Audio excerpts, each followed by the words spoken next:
Hi friends, मेरा नाम है प्रियंका केशरवानी और आप देख रहे हैं इम्प्रूव मी। ये मेरा कंप्यूटर एजुकेशन का सेकेंड पार्ट है।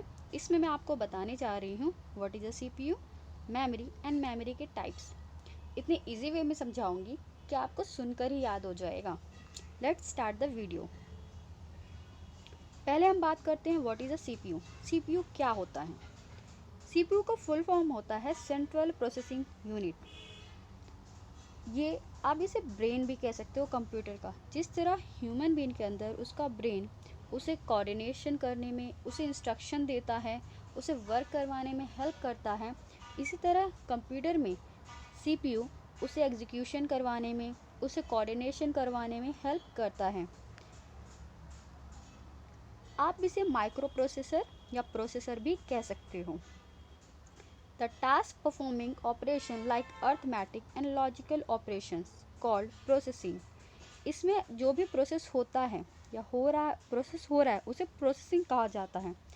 आप अर्थमेटिक एंड लॉजिकल ऑपरेशंस इसमें करते हैं। ये क्या होते हैं इसके बारे में आगे हम पढ़ते हैं। सीपीयू के दो कंपोनेंट्स होते हैं, अर्थमेटिक एंड लॉजिकल यूनिट, दूसरा कंट्रोल यूनिट। अब इसके बारे में थोड़ा इस डायग्राम से आराम से समझते हैं। कंट्रोल यूनिट, जिस तरह से हमारे होम में कंट्रोलिंग का काम हमारी मॉम करती है, हमें कंट्रोल करती है, हमें बताते हैं हमें बैग्स कहाँ रखने हैं, हमारे बुक्स कैसे रखने हैं, हमें किस तरह से काम करना है। इसी तरह कंप्यूटर में कंट्रोल यूनिट होता है जो उसे बताता है किस तरह से उसे कंट्रोल करना है, डिवाइसेस के बीच में कोऑर्डिनेशंस कैसे बैठानी है। मान लीजिए कोई इंस्ट्रक्शन कंप्यूटर के अंदर आई, कंट्रोल यूनिट के पास गई, कंट्रोल यूनिट देखता है वो किस तरह का वर्क है।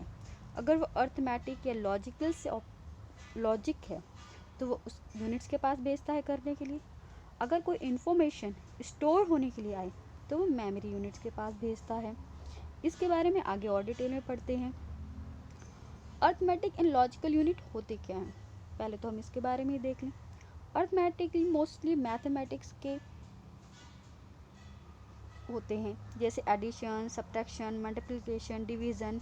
ये सारे ऑपरेशंस जो मैथमेटिक्स में होते हैं ये अर्थमेटिक्स कहलाते हैं। लॉजिकल यूनिट में क्या आते हैं? एंड, और मीन्स या तो ये वाला या तो ये वाला, नॉट, ये इनमें से कोई नहीं, इक्वल टू, बराबर होने चाहिए, नॉट इक्वल टू, दोनों बराबर नहीं है, जिसमें लॉजिक लगाना पड़ता है, ये इक्वल है या नहीं इक्वल है, ये ग्रेटर है या स्मॉलर है। ऐसे बहुत सारे लॉजिक्स होते हैं। मोस्टली ये प्रोग्राम्स में यूज़ होते हैं। आप एक्सेल शीट, स्प्रेडशीट में भी यूज़ कर सकते हैं इसका। अब कंट्रोल यूनिट के बारे में पढ़ते हैं। अब कंट्रोल कैसे करता है ये CPU? A control unit handles all process control signals. ये सारे प्रोसेस के जो सिग्नल्स होते हैं उन्हें कंट्रोल करता है। It generate timing signals such the coordination among the device take place. जिस तरह से हम ह्यूमन बीइंग के अंदर एक वर्क करने के लिए, मान लीजिए एक बॉल को हिट करना है हमें, तो हम उसे देखते हैं, हमारी बॉडी, हम स्पीड से आते हैं, उसे किक करते हैं, कितनी ज़ोर से लगाना है, एक सिग्नल होता है हमारी बॉडी में, एक कोऑर्डिनेशन बैठता है। इसी तरह ये एक सिग्नल भेजता है, टाइमिंग सिग्नल्स होते हैं जिसके थ्रू ये बताता है कि कोऑर्डिनेशन बैठाता है ये सिग्नल्स के बीच में कि कोई भी डिवाइस फ्री ना रहे और वो वर्क करता रहे, कहीं भी ट्रैफिक जाम ना हो हमारे इसमें।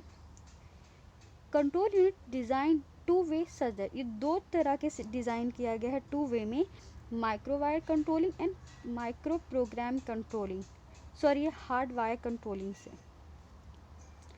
सेंट्रल प्रोसेसिंग यूनिट के 5 मेजर ऑपरेशंस होते हैं। जैसे ह्यूमन ब्रेन के अंदर उसकी बॉडी वर्क करती है, इसी तरह सीपीयू के अंदर भी वो वर्क करता है। अब वो कैसे वर्क करता है यहाँ समझते हैं। First, it accept data as a input. इसने पहले इनपुट लिया है, यानी कि इंस्ट्रक्शन लिया। जैसे ह्यूमन बीइंग के अंदर हम फूड लेते हैं ना, इसी तरह ये इंस्ट्रक्शन लेता है। It store data and instruction. जिस तरह से हमारे पेट के अंदर खाना स्टोर होता है, फूड, इसी तरह यहाँ स्टोर होता है इंस्ट्रक्शन। ये परमानेंट या थोड़ी देर के लिए ही स्टोर होता है, ज़रूरी नहीं है परमानेंट स्टोरेज होती है। इसके बारे में आगे डिटेल में मेमोरी यूनिट में समझते हैं। पहले हम इसके बारे में समझते हैं। इसने इनपुट लिया, इंस्ट्रक्शन को स्टोर किया, अब उस पर वो प्रोसेस करता है। इंस्ट्रक्शन एज पर इंस्ट्रक्शन हमें दी गई, जैसे हमें 2 दिया गया, फिर 2+2 करने के लिए दिया गया, तो ये इंस्ट्रक्शन पहले हमने 2 दी, अब इसे पहले वो स्टोर, फिर उसे वो स्टोर करेगा, सेकेंड पार्ट। अब third as per instruction means हमने उसे सम करने के लिए कहा तो वो सम करेगा। It control all operation inside a computer, ये कंट्रोल करता है जितने भी ऑपरेशन हो रहे हैं। हम जैसे एक टाइम पे हम कंप्यूटर पे कई सारे काम कर सकते हैं, हम म्यूज़िक भी प्ले कर सकते हैं, हम डॉक्यूमेंट प्रिंट भी करवा सकते हैं, और अपना ये ऑपरेशंस यानी सम भी करवा सकते हैं। तो इतने सारे जो काम एक साथ कंप्यूटर कर रहा है उसके बीच में वो कंट्रोल करता है, ऑपरेशन कंट्रोल करता है, उसे कोऑर्डिनेशन बैठाता है कि सारे वर्क एक साथ हो। It give result in output form, और ये हमें रिजल्ट देता है आउटपुट फॉर्म में।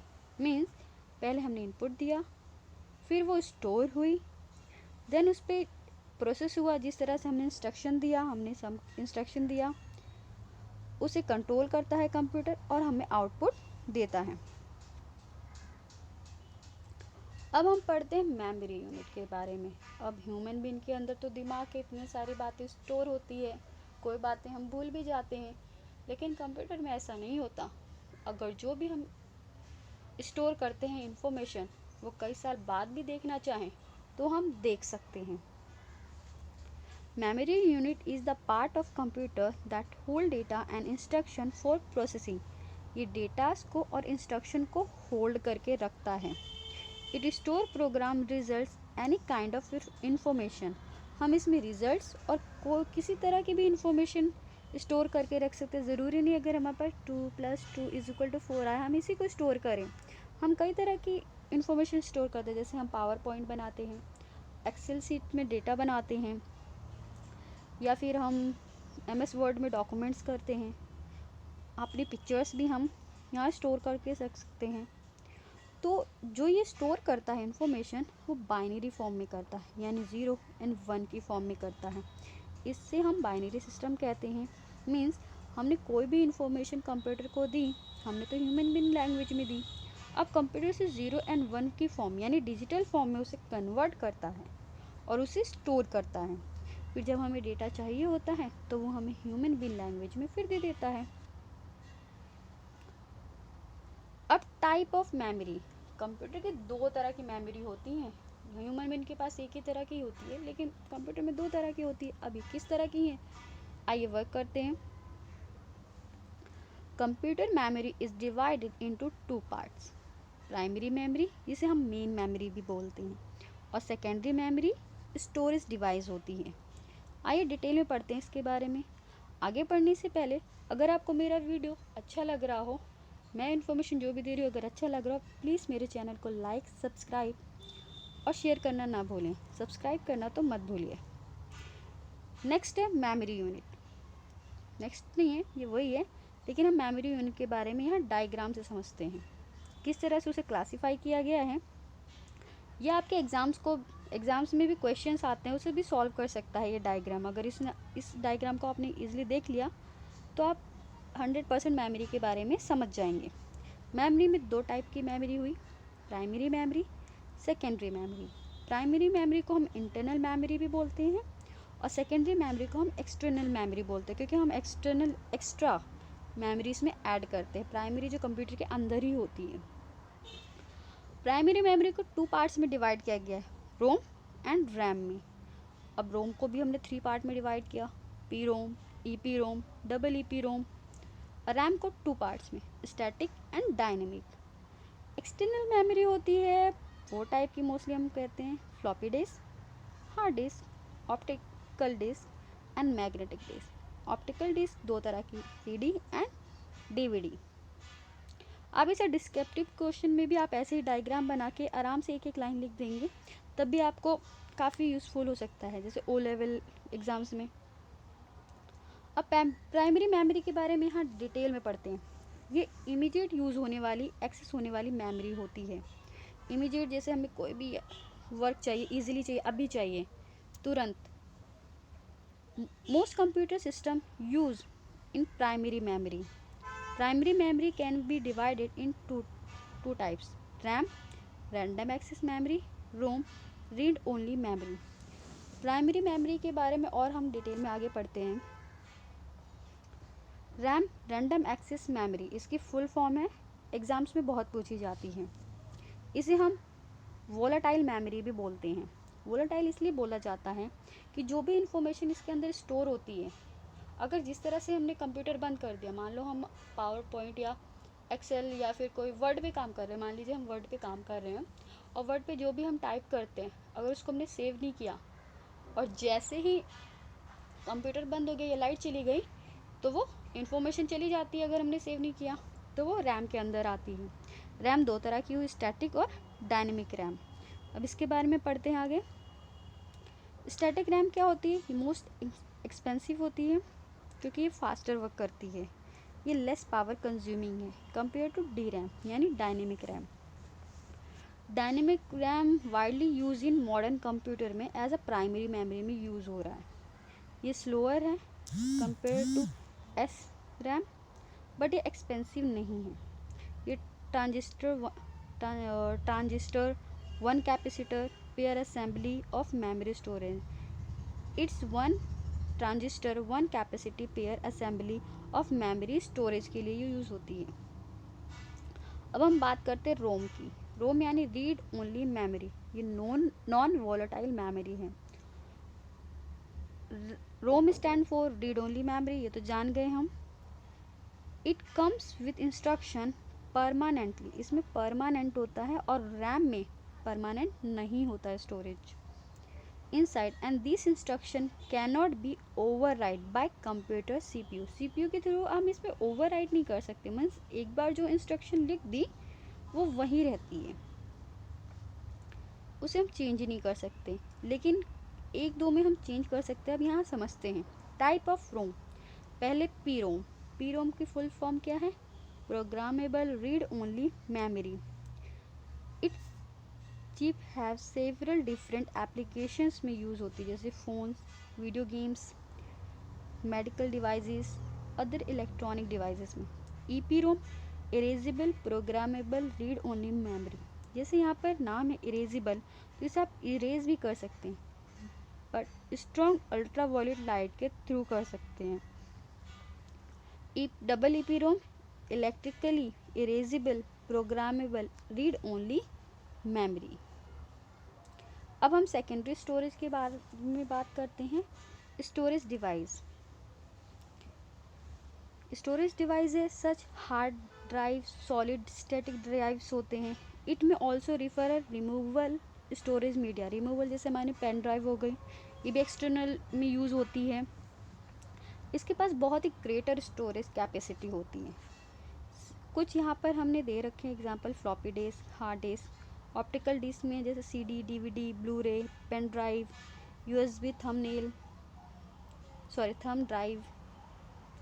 अब हम कैशे मेमोरी के बारे में पढ़ते हैं। ये एक अलग तरह की मेमोरी होती है, प्राइमरी मेमोरी और सेकेंडरी मेमोरी से भी अलग।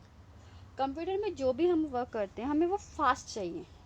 अब जिस तरह से आपने गूगल या कहीं भी आप सर्च कर रहे होते हैं और जब न्यू पेज खोलते हैं तो उसमें आप देखते हैं बफरिंग में उसे टाइम लगता है, उसे मतलब इन्फॉर्मेशन लाने में टाइम लगता है। लेकिन जब एक बार आप पेज ओपन कर देते हैं फिर उसको कट करके दोबारा से इन्फॉर्मेशन लेते हैं, तुरंत इन्फॉर्मेशन आ जाती है। वो क्यों आती है? क्योंकि वो आपकी एक कॉपी उसकी कैशे मेमोरी में स्टोर हो जाती है। A CPU cache use a reduce average time of cache access memory. Cache mostly इसलिए यूज़ होती है क्योंकि जो एक्सेस टाइमिंग को है वो कैसे उसे रिड्यूस कर देता है। ये स्मॉलर होती है, फास्टर मेमोरी होती है क्योंकि ये copy of data from frequently use main memory. जो भी हमने मेन मेमोरी में यूज़ की होती हैं अभी फ्रिक्वेंटली, अगर हमें वो दोबारा से चाहिए तो वो फ्रिक्वेंटली हमें मिल जाती हैं। When the process need read and write a location in main memory, first check whether a copy data is cache or not। अगर कोई भी इंफॉर्मेशन हमें चाहिए, हमने क्लिक की, कंप्यूटर में कोई भी फाइल सेव की है, हमें वो चाहिए, फर्स्ट वो चेक करता है कैशे मेमोरी में। अगर वहाँ पर कॉपी डेटा की है तो वो हमें इंफॉर्मेशन दे देता है, नाइदर वो तो फिर वो आगे जाता है। If so the process immediate read and from write to the cache which is much faster than reading from the writing to main memory. इसीलिए बहुत फास्टर हो जाती है, क्योंकि अगर वहीं पर है तो हमें तुरंत मिल गई कॉपी है, तो वो मेन मेमोरी में जाएगा, सर्च करेगा और सर्चिंग टाइम लगेगा। तो आजकल की एज में तो हमें चाहिए फास्ट वर्क करना, इसलिए कैशे मेमोरी बहुत ही फास्ट वर्क करने में हमें हेल्प करती है। अब कुछ क्वेश्चंस करते हैं हम इसके। Which of the following components of the central processing unit, central processing unit के कंपोनेंट्स कौन कौन से हैं? Arithmetic and logical unit, arithmetic logic unit and control unit है।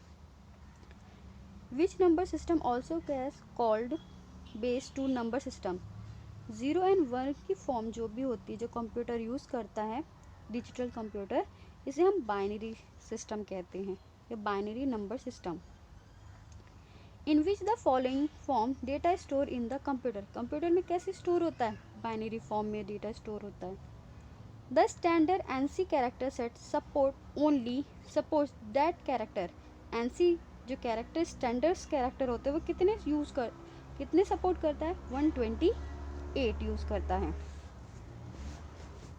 अगर आपको मेरा वीडियो अच्छा लगा हो तो प्लीज़ इसे लाइक, सब्सक्राइब एंड शेयर करें। नेक्स्ट वीडियो में मैं आपको कंप्यूटर जनरेशन के बारे में और उसके अगले वीडियो में मैं आपको ओ लेवल, ए लेवल में आने वाले क्वेश्चंस या एग्ज़ाम्स में आने वाले क्वेश्चंस के बारे में वीडियोस दूंगी। Thank you for watching my video, please subscribe it.